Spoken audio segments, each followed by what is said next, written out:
నీ కడుపున పుట్టి నిన్ను చూస్తూ వాడు నీలాగే తయారవుతాడు గాని ఆడు ప్రయోజకుడు ఎందుకు అవుతాడు బాబాయ్? నీలాగే ఏదో ఒక ఇల్లు చూసి కట్టబెట్టే మాటలు పడుతూ బతికేస్తాడులే. అమ్మయ్యా, ఇంకెన్నేళ్లే బాబాయ్, ఇన్నేళ్లు ఎలాగోలా గడిపేశాం.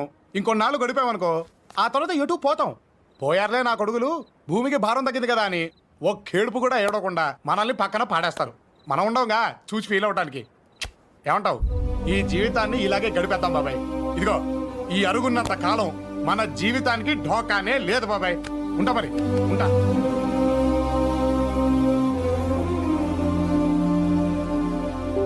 కానీ బాబాయ్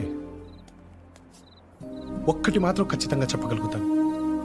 బ్రతికినంత కాలం ఏం బ్రతుకురా వీళ్ళది అని నలుగురు అనుకోవడం కంటే చచ్చిపోయిన తర్వాత ఏం బ్రతికారా వీళ్ళు అని అదే నలుగురు అనుకునేలా ట్రై చేయండి బాబాయ్. ఈ జన్మకు అర్థం ఉంటుంది.